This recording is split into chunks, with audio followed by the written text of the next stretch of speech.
Welcome to the Agent of Wealth podcast with Marc Bautis from Bautis Financial. In this podcast, Marc helps guide you towards financial freedom, ensure you never run out of money, and create a balance in life that prioritizes what is most important to you. Join us for this journey as Marc draws from years of expertise and guest experts to solve the multiple wealth building challenges involved in your financial life.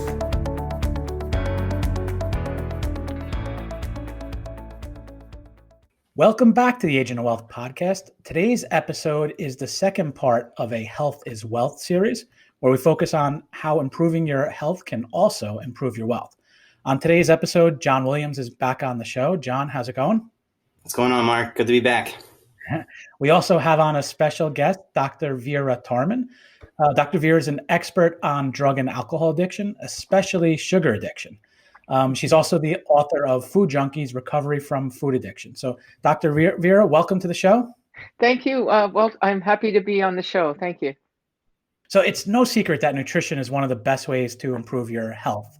But so many of us struggle with it. How would you, I guess to start off, how would you define food addiction? But when we talk about food addiction, immediately people say, how can you be addicted to food? So I'll be more specific. When we talk about food addiction in the general public, it's usually better to say sugar addiction or processed food addiction. And that will capture probably 80% of the population who struggle with food. Would be just to say that. But I'm actually quite happy using the term food addiction because addiction, like to anything, has a sort of chronic progressive nature, and ultimately people can become addicted to almost any kind of food. But generally speaking, let me just start with how do I find sugar addiction? And that would be when a person struggles with an amount of food, sugar, and they try to, you have to fulfill the criteria of addiction. And primarily that is if a person has a craving or a desire, wants to stop because there's problems that are happening, because they're eating too much sugar, they're gaining weight or they're getting diabetes, some kind of a problem where they want to stop and then find that they're struggling to stop. Then we're starting to move into the addiction paradigm.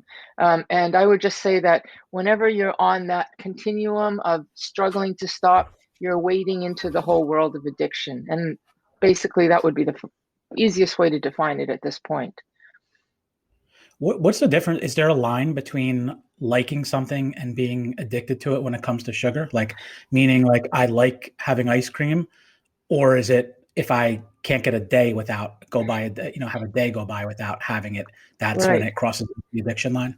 Yeah, that's probably the biggest question. And, in terms of diagnosis or just like in terms of a listener trying to decide for themselves, all the way to a clinician trying to decide, should we actually implement sort of a more rigorous paradigm or treatment program? Where that line is very difficult to distinguish. I'm going to say that you posited the first point, which was, I just like ice cream. Does that mean I'm an addict? Absolutely not. I mean, the brain is wired. We're primed as animals to want energy-dense foods. Energy-dense is sugar, it's fat, and the combination of sugar and fat is highly energy-dense, and our brain is wired for that. So if we like that, of course we do. We're creatures and we're wired to like it. But if we live in a food environment of 200 years ago, not the processed food industry, but the fruit and vegetable world, like just fruits growing on trees and vegetables growing in the farms, the amount of sugar or sweetness that I'm exposed to will not draw me into that line of impairment and danger and obsession. There's a natural stop point. Nature gives us that. But when we're in a food environment that has stripped away that natural stop point, then our ability to naturally stop also becomes difficult because willpower isn't built in for us, because feast or famine, that's how we're built. And when a person wades into that world of abundance and the inability to stop, impairment happens and obsession happens. Basically, there's a neuroadaptation that happens, and then we're into the world of addiction. So basically, how do you know? We have a set of criteria, which I can go through if you like, but generally speaking, it's I keep trying to stop and I can't, and I'm thinking about it all the time. That indicates that it's not just I like ice cream, but I don't think I can get through the night, the evening without my ice cream. And quite frankly, I'd rather have my ice cream than go out with my buddies that I had made plans for. When those kinds of changes happen on a regular basis, then you can start to think, well, maybe it's more than just like, maybe it's actually now becoming an addiction. And then the full spectrum, at the end of the spectrum, is the person who doesn't even go out anymore. They're just upstairs in their basement, either upstairs on the top floor watching Netflix or in their basement, and they won't even go out anymore because they've either gained so much weight or they've become so socially isolated that they've lost the ability to function in the world. And that happens the same way as it does with an alcoholic or a cocaine addict. Yeah, go ahead. So how much do chemicals come into play? Because it's my understanding, and not that we need to get too technical with this, but there's chemicals like dopamine, and it's always interesting to me to hear about how dopamine just in of itself can be related to not even just food, but all these addictions, and how like your brain just doesn't know the difference. It knows it's getting that shot of dopamine and it connects it with those things. And The reason being why people can get so addicted to some strange things sometimes, because it's completely connected with that. Is that a criteria or something that I'm sure it's not easy to measure dopamine levels? Well, okay, so I mean, what you're really describing is the sort of backstory or the mechanism of what I was describing. If I use the word that a person can relate to, it would be: are you obsessed? Do you feel compelled? Are you fantasizing? Are you desiring something? And if you say, okay, yes, I am, then what is the actual neurochemistry that makes all of that experience happen? That's dopamine. So dopamine is just when I'm curious or interested in something. And in the natural world, there's really only, as much as I may love cherries or bananas, there's only really a point at which I love them. But if I make it into a Starbucks latte cherry something or other, or some kind of a chewy thing where I can eat tons and tons and tons of it, like I said, that stop switch is gone. And similarly in the brain, the dopamine can get jacked up beyond the level at which it is safe. When I have the occasional super good day, I have my own dopamine flush. Like, let's say I win the Nobel Prize. Well, that's a dopamine high, but I'm not going to get a Nobel Prize every day. It just doesn't happen. Should I be somebody who, I guess like Bill Gates, or somebody who's got the capacity to live in a higher realm, the brain will eventually adapt. So food gives us that ability to move beyond what would naturally be acceptable and fine, so that we actually start to develop a tolerance. And so that a banana is not good enough. I now want the banana cake, and then that's not good enough. I mean, I like to say that addiction, just that you honed right in on it, is an impaired dopamine circuitry. And it's simply because abundance, too much, and also too fast. It's ironic that that chemical reaction is actually there to kind of, it's a survival mechanism. It is, realistically, because it's supposed to keep us looking for food, right? Yeah. But now all of a sudden, in such a short period of time, we have an abundance of it, right? So like now our brains just aren't wired, and we haven't been able to adapt to this change fast enough. Which we're built to do. So that's the whole idea of feast or famine, or the hibernation. I want to gorge myself and be prepared for when there's famine in the future. So we're actually, in some ways, not built to have a stop switch so that we can prepare for that sort of thing. But we live in a constant state of, like, there's never hibernation, or there's never the famine anymore that would counterbalance that. So yeah, that's exactly what's happening. And do you see people more inclined to become addicted to sugar? Like, is it something that's genetically inclined? That is another $1 million question. In the general language of addiction, we would say that, because really what we're talking about is dopamine, like John said, and hit it right on the head. It's many roads to Rome, and dopamine is the Rome, and there's many roads to that. So if I'm an alcoholic, that's one road to Rome, or hijack dopamine.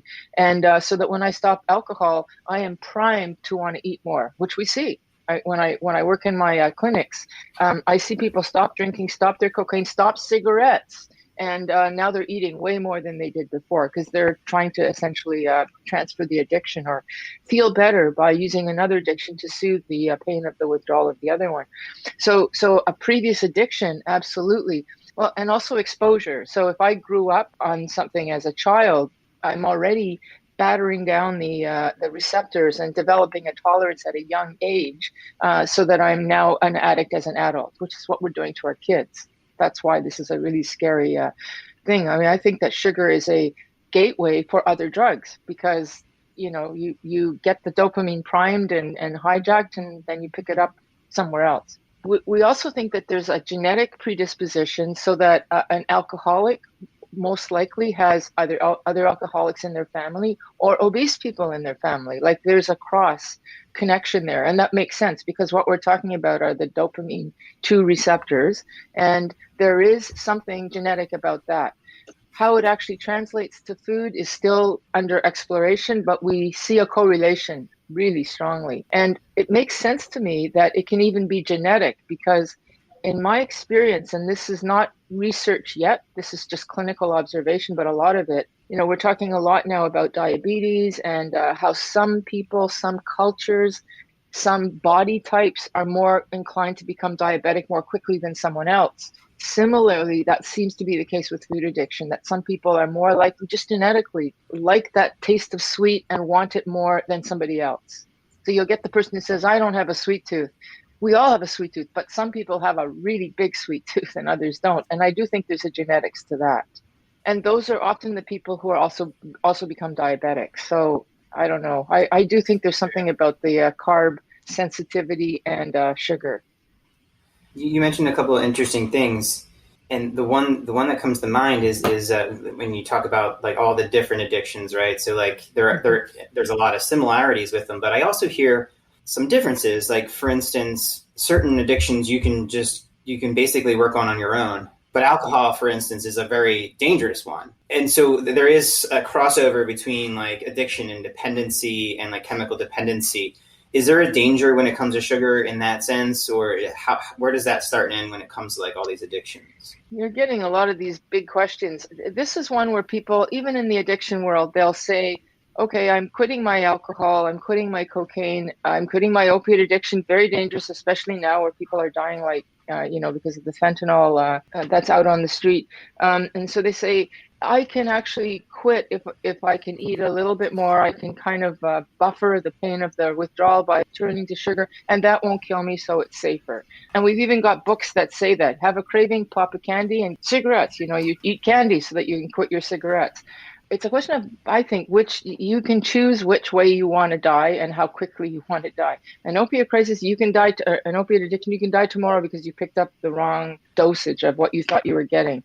Cocaine, it'll take a few more years. You might have a stroke or a heart attack. So alcohol, it takes a lot longer, but more happens, and eventually, cirrhosis, pancreatitis, all the rest of those things happen, and eventually that will kill you. So sugar will do the same thing as alcohol. It takes longer. See, it's like, do you want to go fast and quick, or do you want to go slow and agonizingly slow? Because dying of cirrhosis is not a pretty picture. We don't think about sugar when we talk about sort of end stage death and, the consequences of sugar addiction and death.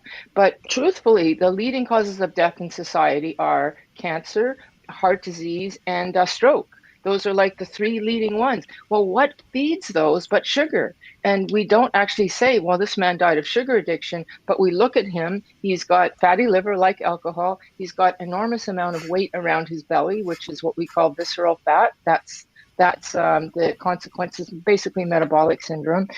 He's got a stroke. These are all things that, eventually we all have to die, but we don't have to die at the age of 65, 70, or be sick for 10, 20 years before we actually die. And that quality of life near the end of the standard American diet is I would say, sugar fueled. Most of the people who are in that situation know they shouldn't be eating that stuff.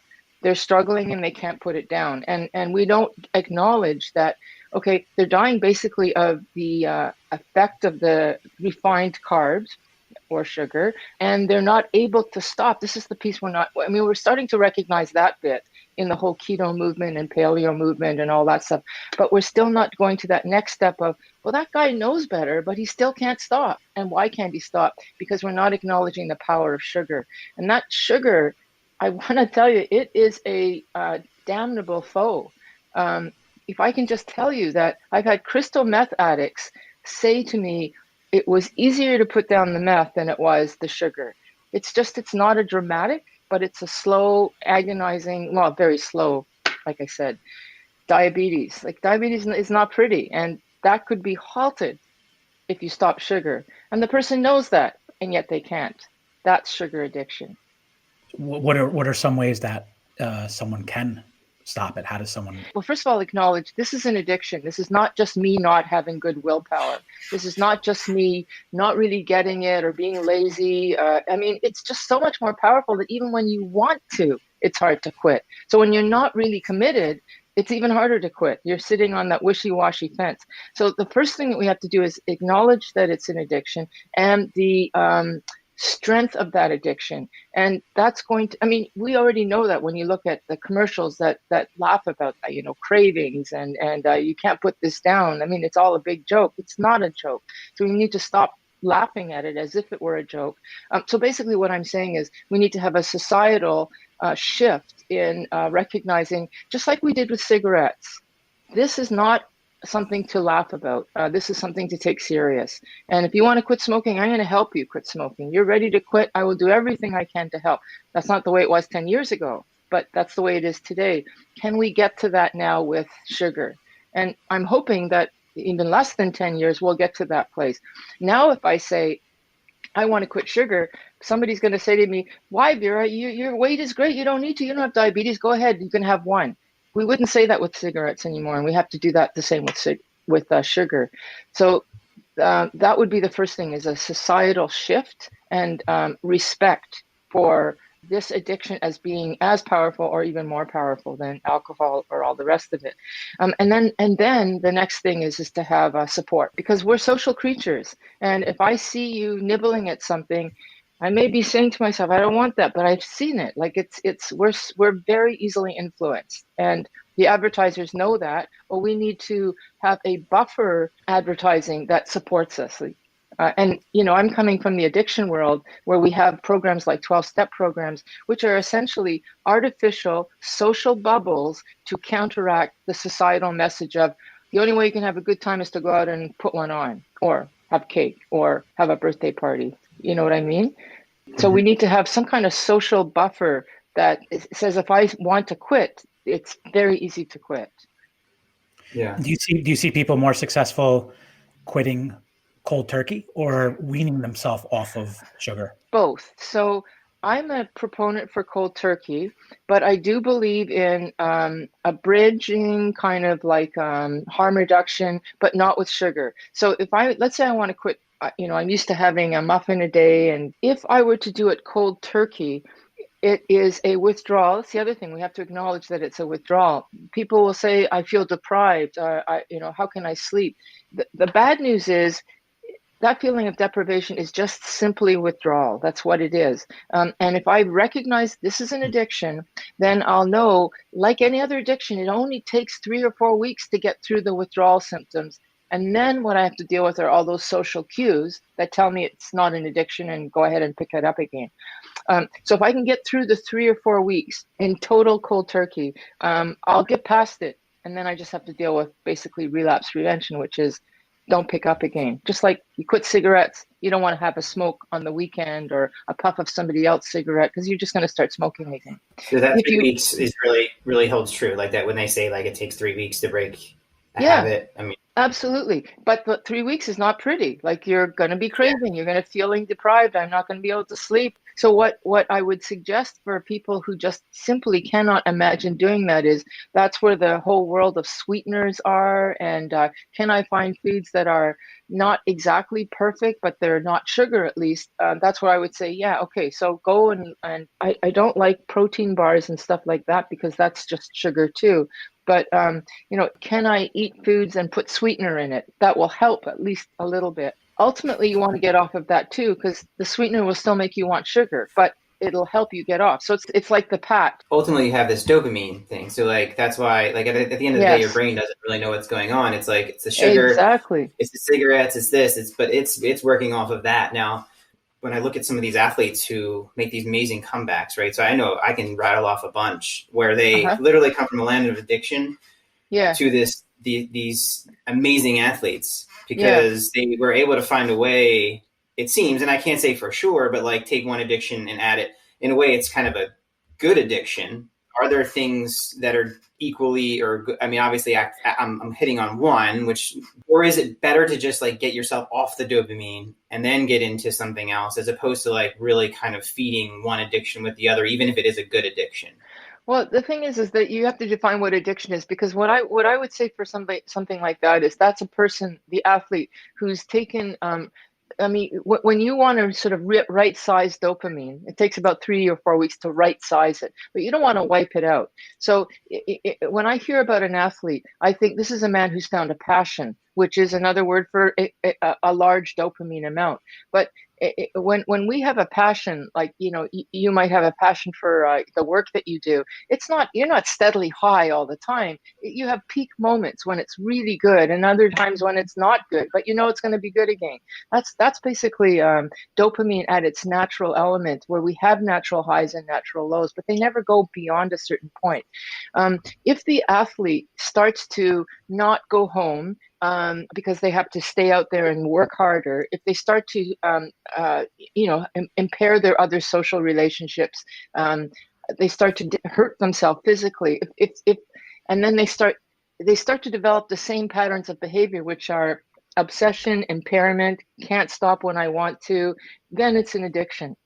But if it's somebody who is impassioned, that's usually, in my mind, this is a guy who's going to make it, because he's doing a safe transfer. But, you know, the athlete who comes back, they've got I just wish we could make that for most of us. You know, they've got impassion, they've got a lot of people, like a team on their side, like all of the features of what makes good recovery and a good life. You know, there's all kinds, like working for a charity, or like there's all kinds. Like, should we be looking for those things that kind of replace Yes.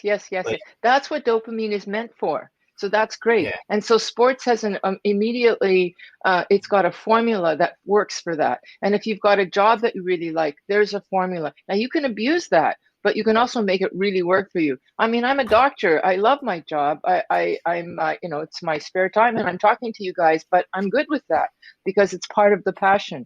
I can certainly become a workaholic and, you know, move into the levels of danger and impairment and depression and all that kind of stuff.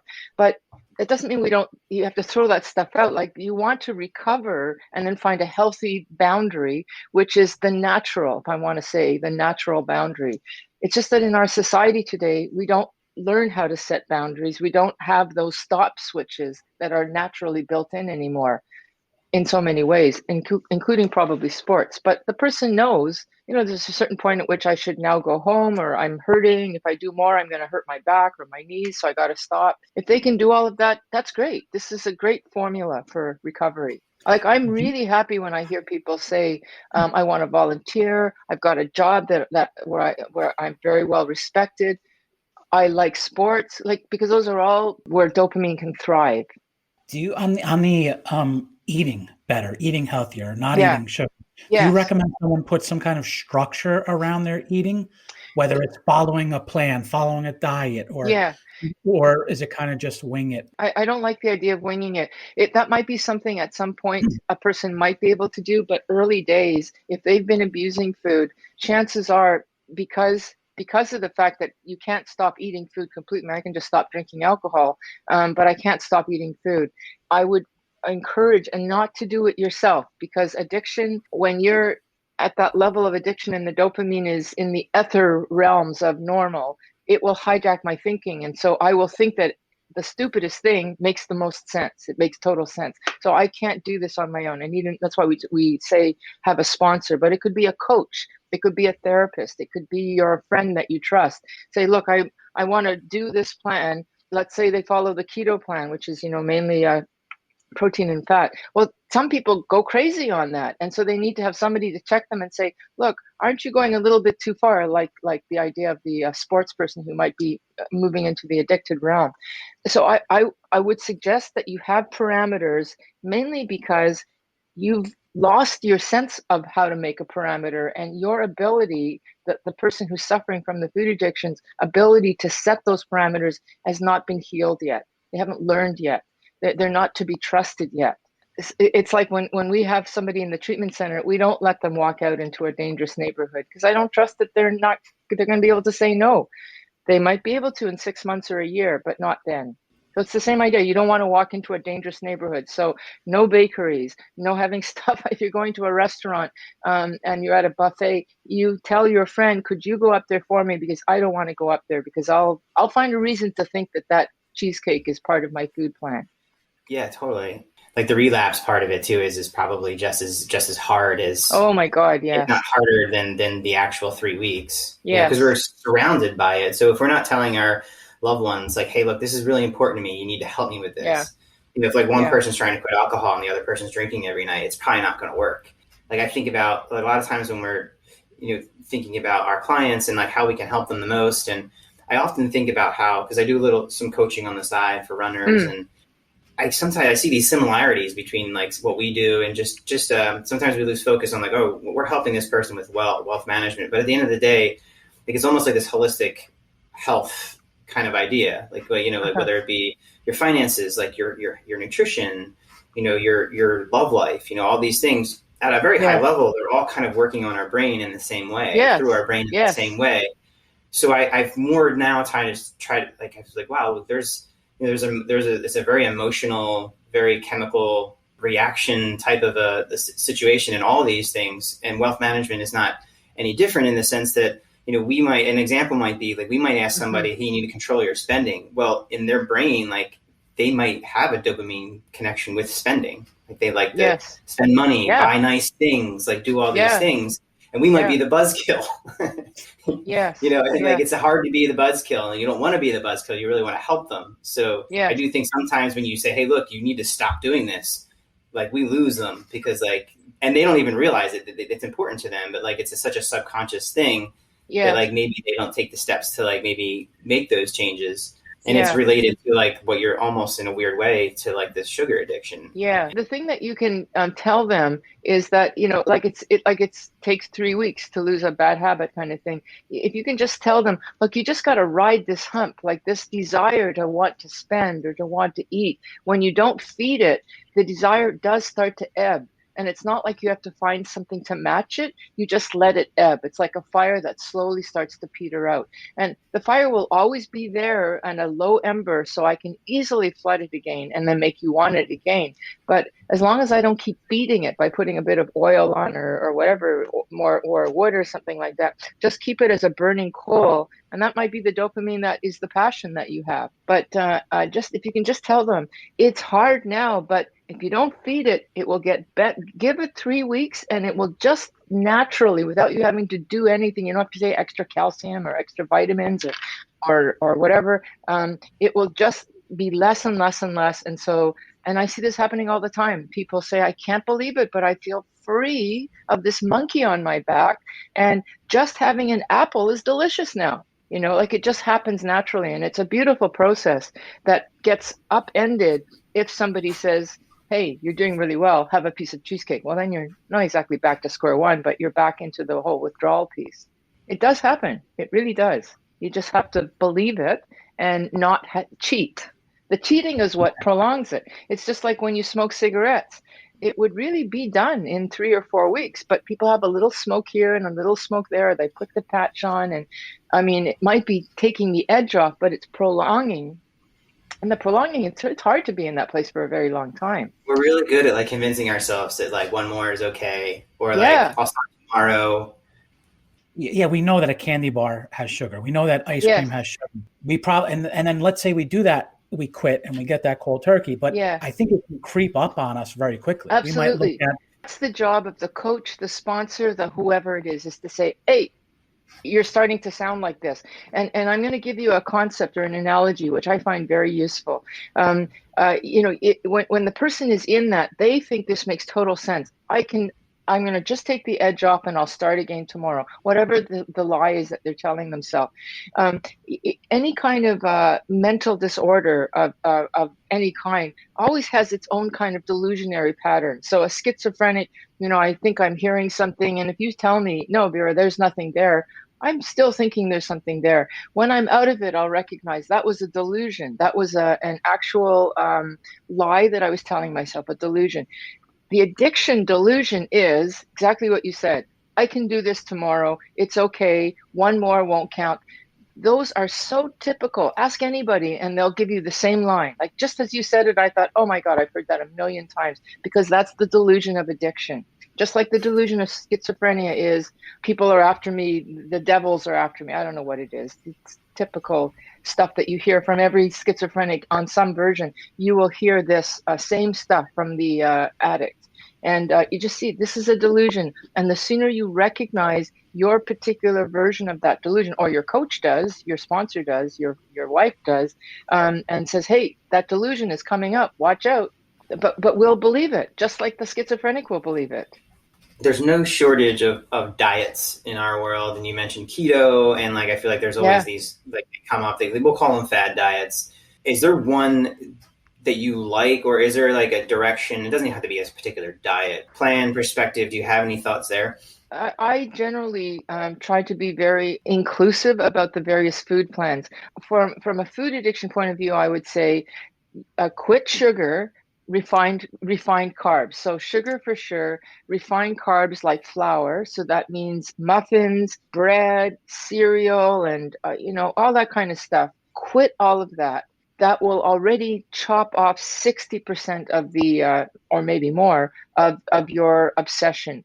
That's already a big step. And if you're drinking pop, stop that. If you're drinking alcohol, be careful, because that's fermented sugar and you're still going to run into trouble. For our listeners here in New Jersey, that's soda. Yeah, that's soda, exactly, yes. And then if that's not enough because you're still obsessing, then I would say maybe you have to quit the grains too. You don't have to start with that. That's what I would suggest. Now, the keto plan, and when we say keto, what does that mean? That can mean anything from just low carb, which means I'm not eating refined foods, but I still am eating vegetables and some fruit and meat and fat. That's a kind of I guess keto light, as opposed to deep keto, which is like just meat and fats. I would say that's, if you want to go for that, go for it, but it's not necessary. Basically eat real food. I don't say you have to eat mostly plants, but I do say just eat real food and moderate your portions. But if you want to do keto, it's already built in, but you don't have to go that far. I personally like the paleo, which is vegetables, like cauliflower and Brussels sprouts and carrots, and meat and fats.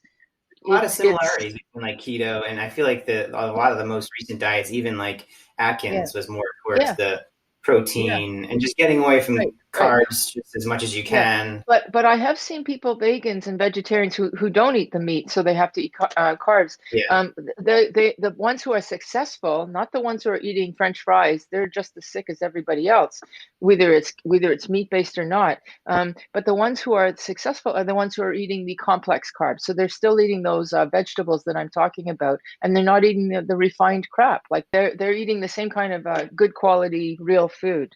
And I do think that some plans are too extreme, but there are some people who thrive on that. So it's a lot harder to do. Like, it's a lot more if you're working purely off of convenience in our world. It's obvious. I'm not kind of revealing anything here anyone hasn't heard, that it's very processed, carb heavy. Like sometimes when I'm like on this like kick, I'm like, all right, this week I'm going to try to eat clean, is what we sometimes call it, but which is really just like, it's really just ingredients. Like if you're buying your ingredients and making something, but there's that whole process of like, you have this busy week in front of you, you know that if you don't do some preparation and some prep work, you're just going to have that time where you're so busy, nothing's prepared, you're super hungry. That can be a bit of an excuse, because especially in today's world, if you've got I don't know, it depends on where you live. I know that there are what we call food deserts in the country, but if you're living near a place like I guess it's Trader Joe's in the States, we call it, well, Whole Foods, you have that too. I mean, there's a lot of stuff that's already pre-cut, so you can get like spiralized beets, you can get rice cauliflower. It's already chopped for you, so that all you really have to do is stick it in the microwave for 5 minutes, or on the oven and roast it. You just stick it in the oven and that's it. Like, it's not that much work. So, I mean, it's getting easier and easier to eat clean. it's maybe more expensive, yes, but Yeah. listen, you're not paying for the meds for diabetes. Like I've seen people get off their diabetes medication and not have to go to the doctor because you guys have to pay for your health care. You just wipe that whole cost right out. Think about, am I going to pay up front or am I going to pay later on with the meds? It's almost like an investment in your like health Yeah. future. What you're saying, Absolutely. Yeah. Yes. I've seen people stop their diabetes by eating well because it's this food that is creating this culture or this this sick culture. And some people really, really hurt. That's where I see the genetics. Some people just cannot eat this stuff as easily or get away with it as other people can. Some of the science that I've seen too is really interesting as of late too, and like more in the athletic world, but I'm sure it's certainly relevant. Like even somebody who's not super athletic is the idea that your ability to burn fat efficiently. And the example would be like you get an athlete who maybe is eating a lot of carbs at the moment, and you would test like their ability to burn fat versus sugar. So maybe it's like at that point they're 60% sugar and 40% fat, and then you would take them off of fat or take them off of sugar, test them again in like 5 to 6 weeks, and what you would find is like your body would learn to actually use the fat for energy. That's right.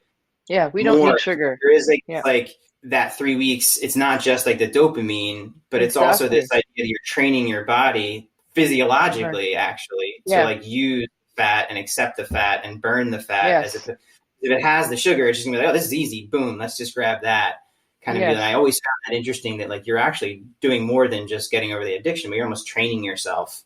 And you can also know that or tell people that we don't need to have extra sugar to be athletic. Like it's this concept of carb loading is not really necessary. We will create the sugar we need, and we have the ketones that we need. So we will, like you said, we will adapt. And since you've mentioned exercise, let's not be remiss to say that we should not use exercise to maintain our weight loss. It just is not a good idea. It's diet. It's not exercise. It's almost all nutrition because now I can get right back to a pretty strong training program. And if my nutrition isn't right, it's not working. No. And you can be a couch potato and lose weight. I don't think it's good to be a couch potato because it's good to be healthy. Like, to work out and stuff has many, many, many benefits, but weight loss it should not be the top one. Absolutely not. Okay. So I think that we're just about out of time. Dr. Vera, thank you for being on the show today. People are interested in understanding what I've been talking about, the hormonal aspect of that, and that's the language of insulin and how that works. And as well as the neurochemical, like John was talking about, the dopamine and how that works. And it's not just dopamine. I have it written in a way that I think is quite reader friendly in my book called Food Junkies, Recovery from Food Addiction. You can also find me. I have a Facebook support group page called I'm Sweet Enough, Sugar Free for Life. You're welcome to join that. It's free. I have my webpage, which is addictionsunplugged.com. We'll link to all that in the show notes. And did you also mention you have a podcast as well? Yes, we just started a podcast. Thank you for bringing that up. It's also called Food Junkies, and it is on iTunes and a few of the podcast sites, but it's on iTunes, and we just started it. We're up to episode 8. Great. Yeah, we'll link to that as well. Thank you again, and thank you everyone for tuning in to today's episode. Thank you for listening to the Agent of Wealth podcast. Click the subscribe button below to be notified when new episodes become available. The information covered represents the views and opinions of the guests and does not necessarily represent the views or opinions of Bautis Financial. The content has been made available for informational and educational purposes only and is not intended to be a substitute for professional financial planning and investment advice. Always seek the advice of your financial advisor or other qualified financial service provider with any questions you may have regarding your investments and financial planning.